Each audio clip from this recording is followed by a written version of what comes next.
Welcome back everyone to Pine Leaf Plays the Rune-keeper, and I decided to spend a mithril coin and get the Tenandeer much faster. I don't normally spend mithril coins for travel. In fact, that might even be the first time that I did it. But in this particular case, the choice between fighting all the way through a numinous and getting things a little done faster, I decided it was worth it, especially considering I'm VIP. I've got plenty of points. I had an extra coin on this character, so might as well use it for this. You won't be seeing me using them up to Cascaval levels or anything like that. And here we are heading up towards another area, because he had tenant asked. I was trying to remember the names. I think this one's Ostforod. Remembering the names of these various Ost ones, which Ost is which, is sometimes troublesome. I think this is Ostforod. I guess I could look it up. Yeah, Ostforod or Forod, or however you pronounce that.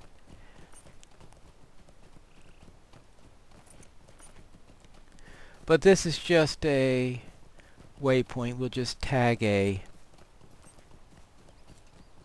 horse along the way.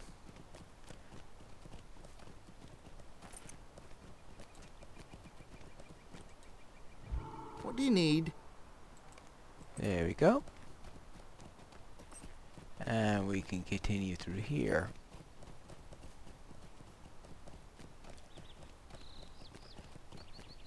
And this is the other side. This road, as soon as I choose the right one, it's a bit tricky because that road really branches all over the place before there. But once we take this switchback, I think it's a fairly, well, I won't say straight route, but I can say straightforward, meaning there won't be any more significant branches along the way, just the usual sidewinder feel you get when you're going around a hilly area.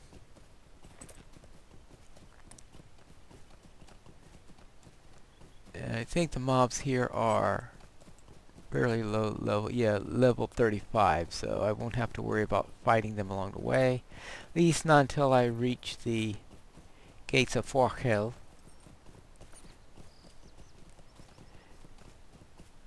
And which I guess is up in those mountains up there.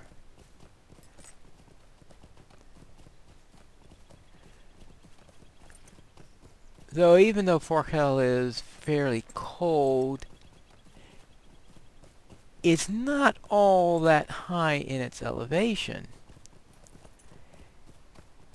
So therefore we're going up the mountains, but we'll be going down on the other side. And that's obvious because we have this bay.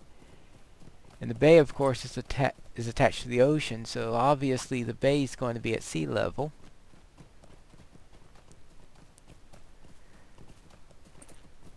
So many of the areas up there obviously are going to be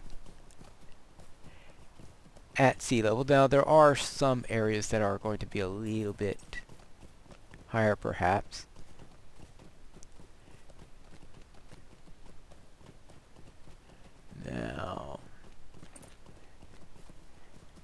Now we're getting out of Eregion. That was our last bit of mobs that we get up there, and you'll see that things are will start getting colder soon.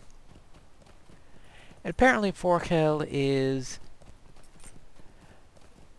locked in some sort of, is colder than it would naturally be from its latitude. And as I said, well, this area right here is obviously well above sea level. The bay is frozen, so and the bay's obviously at sea level.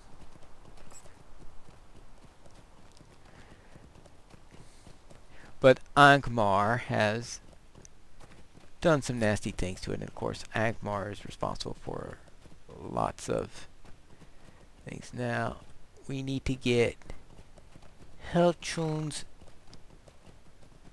hide. Ooh.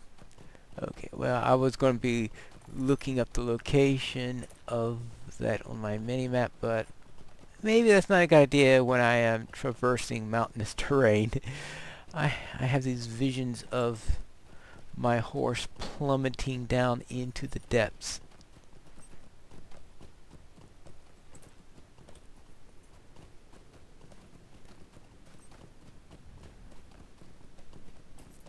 But we have made it to the most difficult part, because I always get worried in that area. I don't know if I think I have become lost once or twice. So ever since that time, I've always been worried about getting lost whenever I went through that area that we had passed about a minute ago. Because it looks like it branches a little bit, and there's one branch that looks like it's going downhill, but I think that was a false trail, so I've been hugging the upper one ever since. Though the fact that another trail meets it afterwards makes me wonder whether there's a spur or some other branch afterwards. I guess it's some sort of spur, but I've never gone and explored that way, because usually when I go to Forochel, I'm going north, and I'm usually taking a stable when I'm going south again. So transportation in this region is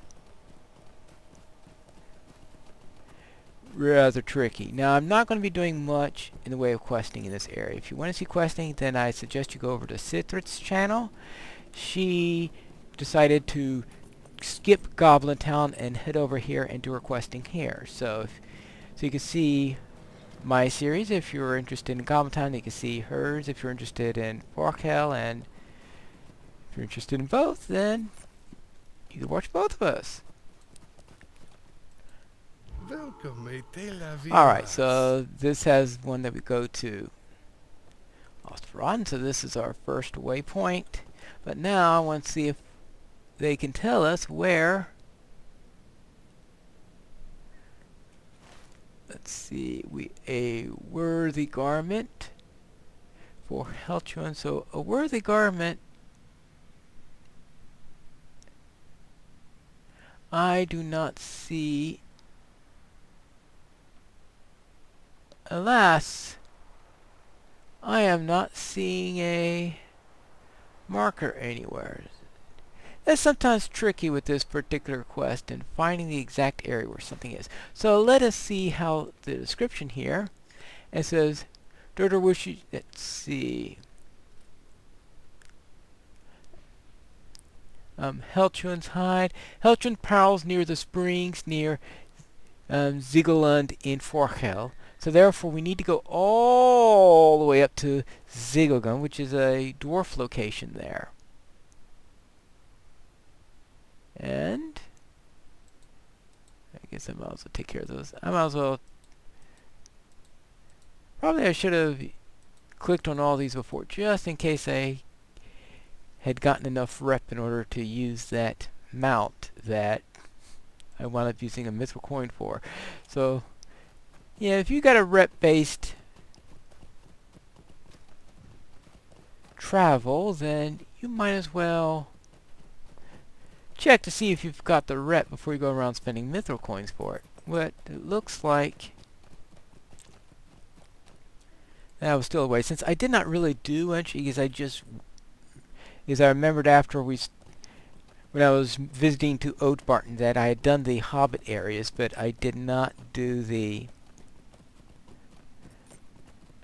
Ranger areas. So I'm still stuck at neutral there. Now this is, that bit of water we passed there is just a little lake there. The bay is up here. So it's the bay that's going to be at sea level.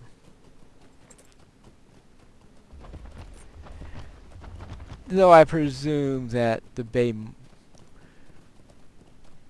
could be a little bit above it due to confinement and stuff like that, because not all the waters in the world are at exactly the same level due to geological effects and all this stuff, but it's not going to be too much of a significant difference. That's the key there now. And of course there's always tides and stuff like that to worry about. Though as far as I know, they don't worry too much about tides in this game.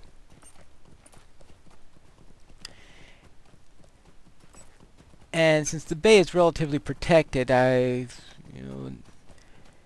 it's possible that the tides would be relatively light in the bay. So the ones that we really have to worry about, or the first point where they have to worry about in the game, will be during the sea near Dol Amroth. We'll see when I do the playthrough there whether or not Turbine had the tech in order to be able to do tidal effects. I strongly doubt that they're going to do things like having the tides rise and the tides fall during the day. While that would be really nice, Turbine's not exactly known for great lunar effects because the moon is always in opposition, even when you're in an area that doesn't have a full moon. Now we are going through the icy crevasse, which I presume means that I had to go through the icy crevasse in order to get here.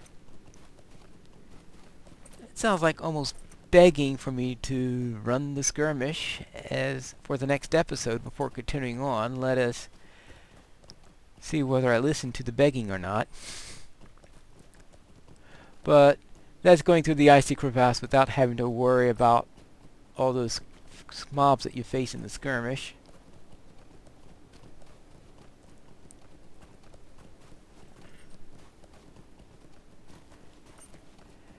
But we do have to worry about mobs at the other end where we're about to hit. Because now we have to worry about a bunch of wolfmen, then we can get to the road, then we get to the road, then we can get to the dwarves. And then from the dwarves we go from there into the, looks like near the hot springs. And oh yeah, Helchun's hide, so that must mean that he must be a worm.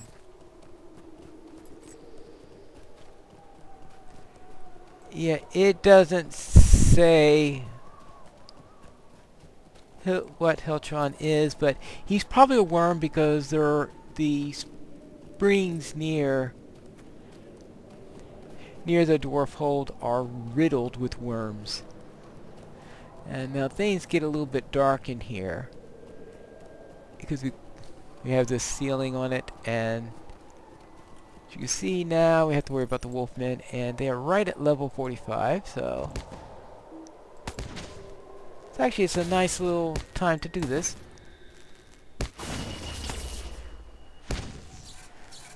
But things will be a little bit up a few more levels when we get up near the dwarf ruins.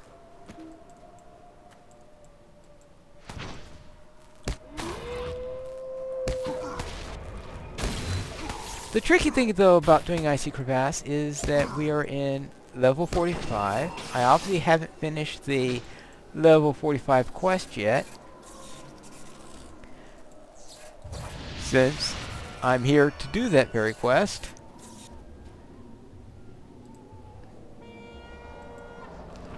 Just in case I have flaxseed.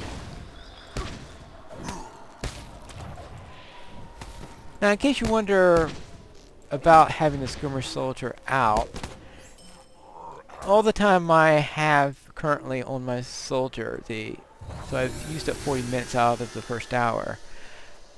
The 2 hours that I had were from Hobbit presents, so I figure for once I might as well actually use it. If it's a place where I might want to either get through it a little bit faster or maybe a little bit tough, I should be able to get through here without too much trouble. It's only a matter that I want to get here a little bit faster so you don't have to see me spend the entire episode fighting mobs. Now, if out of curiosity, yeah, alright, what that does is it desummons my soldier and stops the clock. Good, that's what I was expecting to happen. So now that through the Wolfmen I can find the road. You see things are a little bit dark here.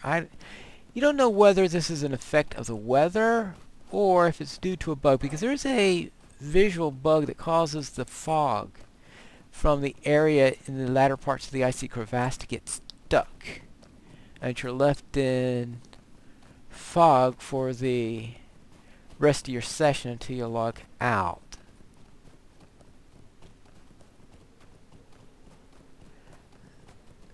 So most likely what I will do is, just in case I am on the bug, is that between this section and the next, I'll most likely do a quick log in order to see if that's the reason why things are so dark here. Because, you know, you can barely see in front of me, and I'll be really hard pressed in order to find the mob I'm looking for if things are so dark. Now it is right now high noon, so obviously it would normally be lighter than this at noon. But you do occasionally get thick fogs in Forochel, so therefore this effect isn't necessarily an error. But for example, if you ported to some place like the Shire and this fog was still with you, you know that it's time to log out and log back in unless you want to go to the Shire in fog.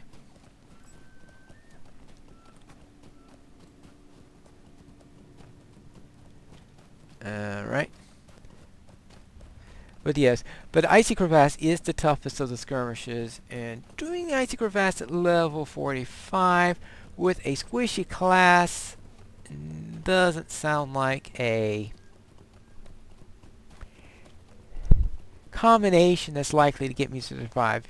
If you saw Sithrit's Skirmish Responsibly episode with her Lore Master, you could see how she was doing pretty well in the end, through most of it, then in the end ran into a little bit of trouble there.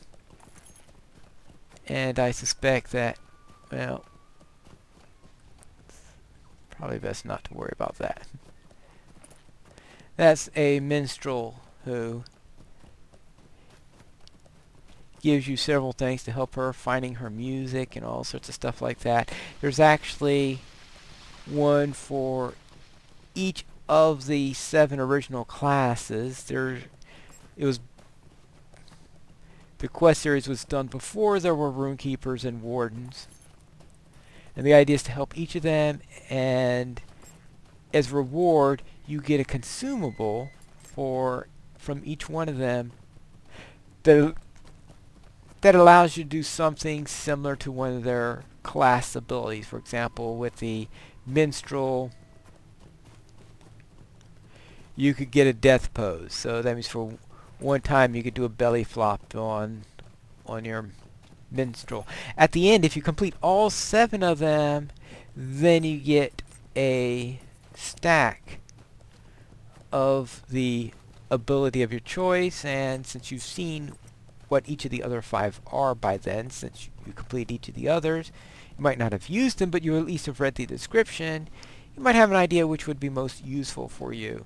For example, if you were a minstrel, you're obviously not going to get the death pose one, because that's one of your class abilities.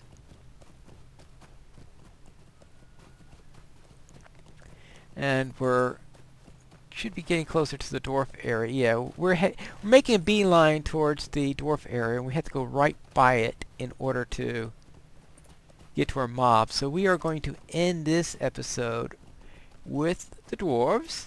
I know this is a very much of a travel episode. But it gives you a little bit of a tour of Forochel, at least as much as you can see with this fog. And next time when we return, we will find this worm, take its hide. Greetings. And hopefully you'll be able to see stuff because I am going to log in and out before our next episode. And I'll see you again for Pineaf Plays, the Rune-keeper.